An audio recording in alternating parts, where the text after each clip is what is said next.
It was so said, so very well said, because once you have defined the problem, you can always find a solution, even if it is a heuristic solution. But if we don't define the problem, and I think that's where we run into issues, how to solve, what problem to solve? Is it to be solved through monetary and fiscal means of, correcting the GST and issuing the GST, or, starting with, introducing GST? Or is it to do with foreign exchange, effective exchange rate pricing, because rupee is supposed to be more expensive than the other currencies of the emerging world? Or should it be cheaper credit? Or should it be technology? Technology, unfortunately, when I read the thinker's mind and the learned people's thought, there are very few people who write about technology. They are not writing about a virtual world where you can do experimentation to get first time right. They're not talking of convergence of information technology with operation technology. Very few, only from the institutes. But politicians, economists alike, the general public, they don't even understand some of these things.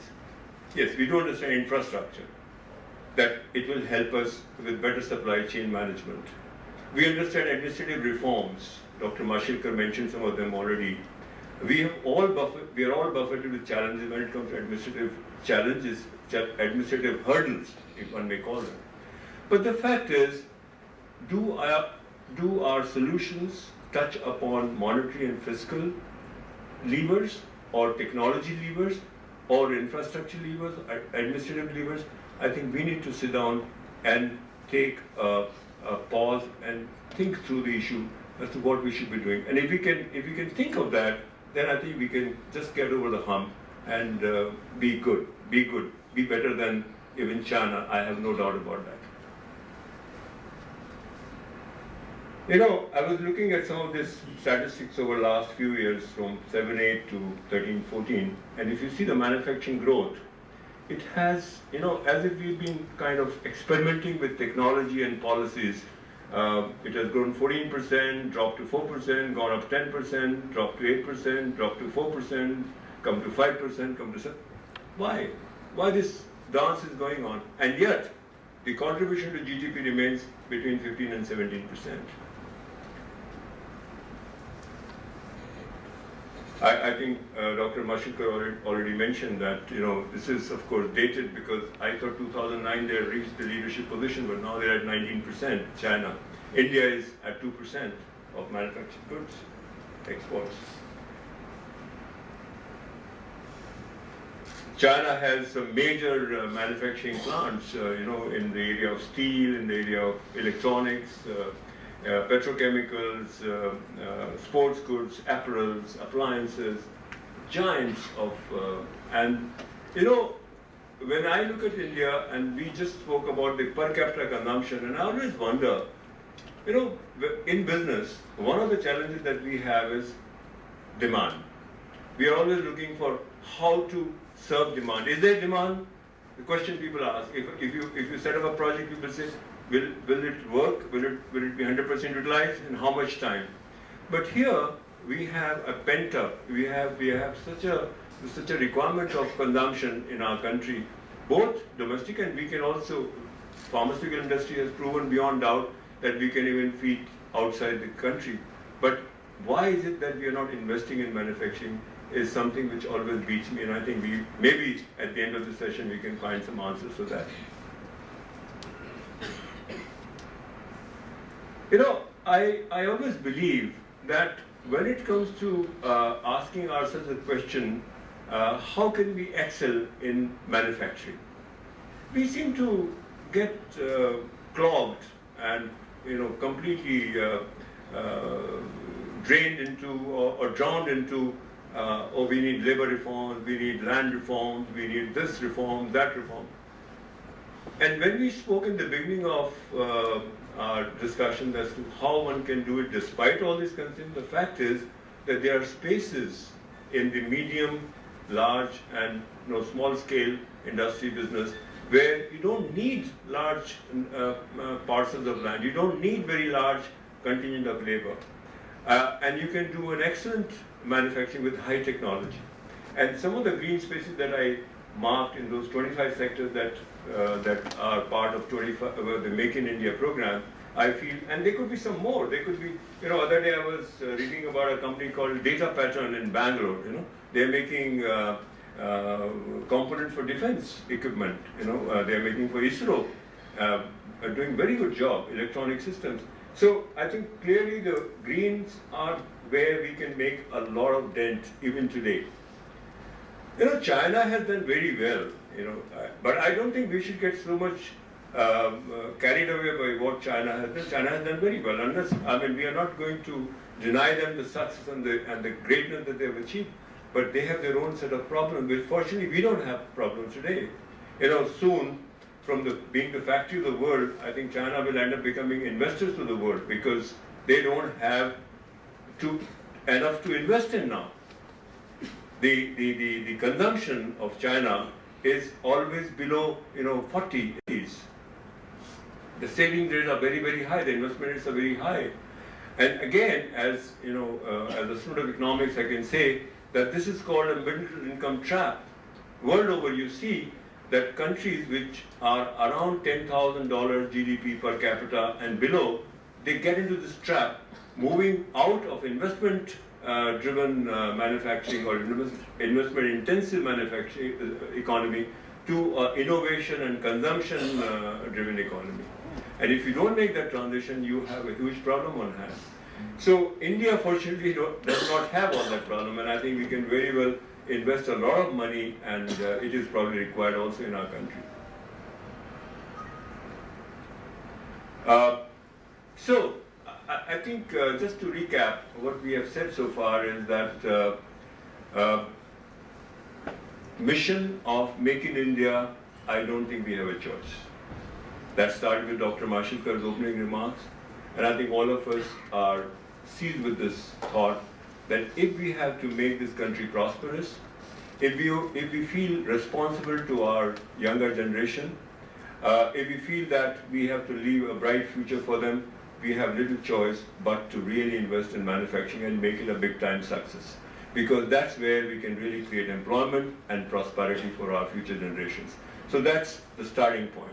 Then, of course, we have challenges. We have issues with technology, we have issues with government regulations, we have political issues which create impediments in manufacturing, but there is a space which can, and to the end of the talk I want to emphasize that to me, technology space looks like a political space, where you're not dealing with land, you're not dealing with labor, you're not bothering anybody. I think nobody can ever say that I don't want a superior technology, and I think that's where we need to be really putting a lot of our effort, and India can really excel in both developing technology and applying technology, and why we're not doing it is something that we need to ponder over and find answers for. I take a few moments now to just share with you how we started in Lupin. As I mentioned that it has been a journey of which I'm personally very proud of. I think it was, I remember that when I was invited by Dr. Gupta to come and join him as managing director, I was very hesitant because I was working with RP Goenka Group and I was a member of the supervisory board for 8 years, and I was, I think I was happy, and more than happy, I think I was comfortable. And I realized also that being comfortable is not a good thing in life. I think you need to be a bit uncomfortable, I was kind of swinging between, do I want to be comfortable or do I want to be uncomfortable? Being a middle class boy, we were always taught to be uncomfortable because neither our parents could see us more comfortable, because the moment they saw you more comfortable, they say, have you finished that homework? Have you done that? What was your grade last time? What will be next time? So, uncomfortable syndrome is surrounding us. And I started getting into this little space where I was finding myself comfortable. And I said, should I now sacrifice this and get again uncomfortable? But be that aside, I spent almost 2 years talking to Dr. Gupta before I finally came. But when I came and went through the journey, I thought my professional life would have been incomplete without having had this experience. This has been one of the most wonderful experiences. I think what I learned in the basics of my management experience is that if you can create a bridge between what the inputs are at your command and what the output is, an effective bridge, then you can cross over to a very good story on manufacturing. And you have to study the space and see what is it that is required to be delivered. And as you know, we are in business of pharmaceuticals, which is really for the well-being of the masses. And therefore, quality is something which is extremely, extremely, extremely important. It cannot be overemphasized because, you know, any pharmaceutical product goes through a very rigorous process of clinical trials. Although we are not yet in that space, we are in the generic space or branded generic space. So, but even we have to do a bioequivalence of our product against the innovator's product. And now the company is entering into a clinical phase where we're getting into the areas where we have to spend money on clinical work for our products. And therefore, quality is a very, very important, and there are regulators in each country, like the FDA, we hear the story from US FDA, India, DCGI, and BGA in Germany, you know, MCCIA in South Africa, TGA in Australia, and so forth. They all come and inspect the manufacturing plants, and if you're not up to the mark, they will close you down, give you warning letters, ban your products, etc., etc. So it's a very challenging area. The other thing which is very important is that every administration around the globe, there is not one that I can think of, always is talking about reducing cost of Medicare. So be it America, Obamacare, be it in India, NLEM and the like, be it in Japan, everybody is driving the cost of medication down. And therefore, you are constantly being challenged with lower prices. The moment a contract finishes or a deal finishes with the channel partners, when you renegotiate, he wants a discount. Not only that, the new entrants, the smaller fellows, come and cut your prices. So you have little choice but to. So it's a very competitive industry. Quality has to be top class, price has to be something that you can afford. And of course, service. You know, we probably don't appreciate service so much in India, but overseas, you can, and I think most of us who have experienced this, if my channel partner in the United States does not have adequate stock on the shelf, he would tolerate it for a very short while. The tolerance levels are very, very dismal. He would replace you with another supplier. You know, when we started this journey in 2004-05, I took a trip to US myself, and with the US executive head, I took a tour of channel partners, you know, all the distributors and Walgreens and Rite Aids and CVS, Meckesons and all that. And one thing they were all complaining in unison, that even company like Teva, which is the world leader in generics, their fill rates is a measure of the availability of goods at the shelf, was 92.5. I'm very proud to say that Lupin's fill rates are 99.9 to 99.5%. So our supply chain works, you know, so efficiently that we make sure that the shelves are never empty. So there is an important piece there in servicing the market. You know, all this is very nice for me to speak, but I think the key driver of this effort was shifting the culture. Because when we are used to producing for domestic customers with the technology which can be accepted by the local consumers, then to shift to a space where you are producing for the United States, for Japan, for Australia, for South Africa, I think it requires a huge shift in your mindset. And therefore, we as a team spent a lot of time in creating a new culture in the organization. For the first time, we did a company-wide workshop on setting the values for the organization. What you see at the bottom, the 6 values, which were established at that time in 2005, 2006. And we revisit these values every 3 years and do a large-scale integration exercise in the company and our town hall to find out whether they're still relevant or they need change. And if they need change, why do they need change? For the last 2 years, we also have a 20% weightage for the values in our appraisal system, where people have to highlight that using a particular value of the organization, how they have excelled in their performance. And therefore, this is just not for hearsay and just not for taking it lightly, but it's an important piece which binds the entire 14,000 people together. We articulated our vision. We again talked to the people through a large-scale communication exercise, which we took help from outside consultants, and the town hall meetings to make people understand what was our vision, and so forth. Culture of quality, I think it is very, very important. There's a quality council in the company which is actually chaired by the managing director. And today, it goes on, it meets once a month with 70, 80 people, all manufacturing heads, all QA, all R&D and projects and procurement.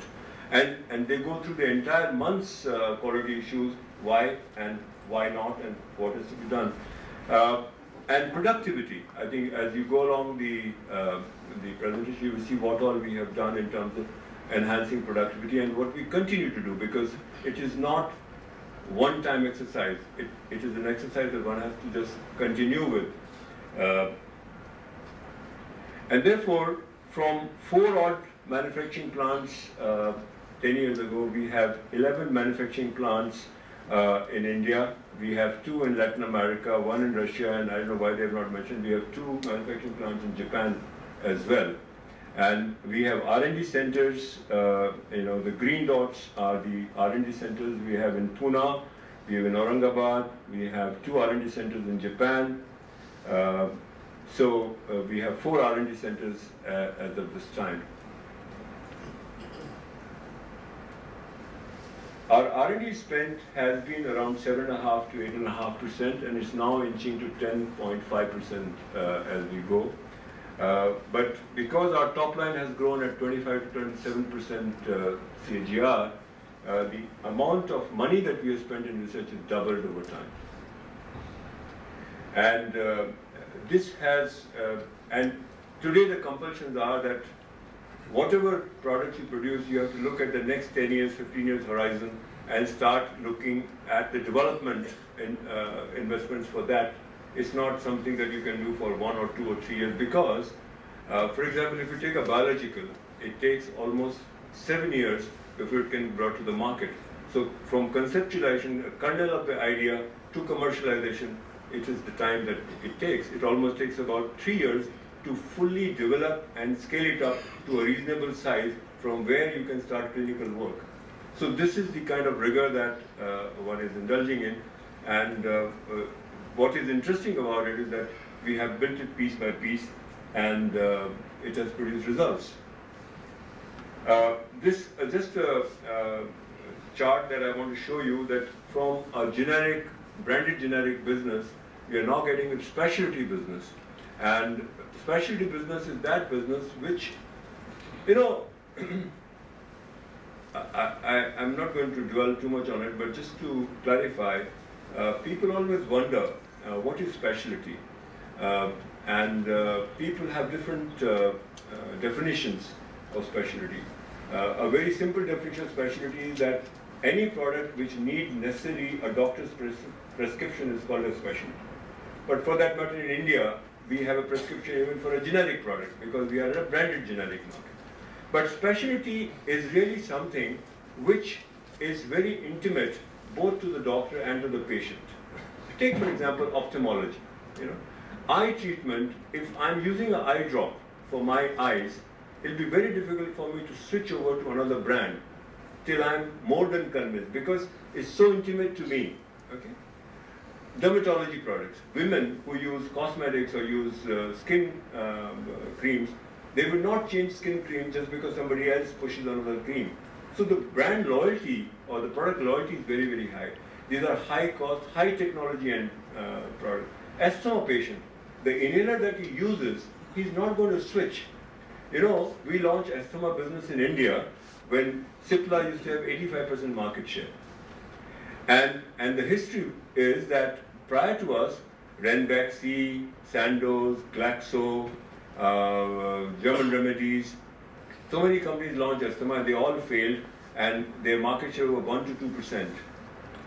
Whereas Cipla was the leader with 80% market share. We dared and we launched. And today we have 22% market share and Cipla has 60% market share. It's not because we have done anything better than Cipla, but it is the difficulty with which the patients have to deal with that they don't switch products. The doctor doesn't switch the product, because if an asthma patient is using a particular inhaler, he will let him use that inhaler, lest anything should go wrong with his medication. So these are all the areas of specialty that we have now been, and we are going to be ready over the next 5 years with a $51.2 billion worth pipeline of products. In manufacturing, I think we have devised a quality, cost, delivery, safety, morale kind of a model where, as I said, quality is something which is non-negotiable. Cost, we have a continuous program in the company. We started 4 years ago. I will show you a slide 5 years ago where there is a continuous. We now have a head of operational excellence in the company, a vice president, who runs this program 24/7. There is no project-wise, it is just ongoing, and there's an organization which is connected to the entire company which deals with cost and efficiency. And of course there is safety. We live with the best international standard of safety and morale of people. I think today you might have seen in Economic Times there was a supplement about great places to work. And you would probably notice Lupin's name in biotech and pharma is #1 and top 13 in the total industrial population.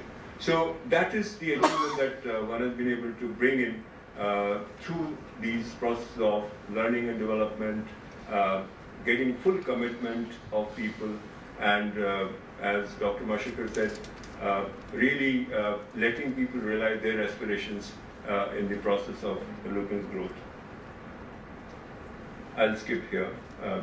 So, as I said, quality assurance is a very important part of our culture.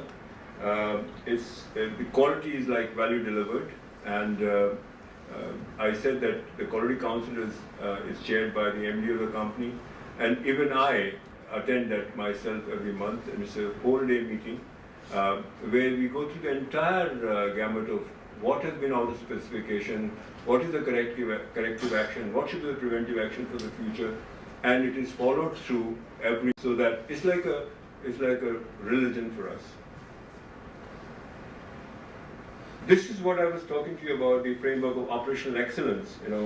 We have deployment of Lean and Six Sigma techniques all through the organization. It's very heartening. I can tell you that as a technologist, for me to see a first-level supervisor talking of regression analysis and correlation coefficient, and talking about Pareto's analysis and drawing fishbone diagrams, I think it's very, very heartening. And these are people who speak Marathi or the local language or Gujarati, and they make presentations. I invite the top performers for a monthly presentation, which I sit through myself. They present in Gujarati or Marathi or the local language, but they are doing a marvelous job.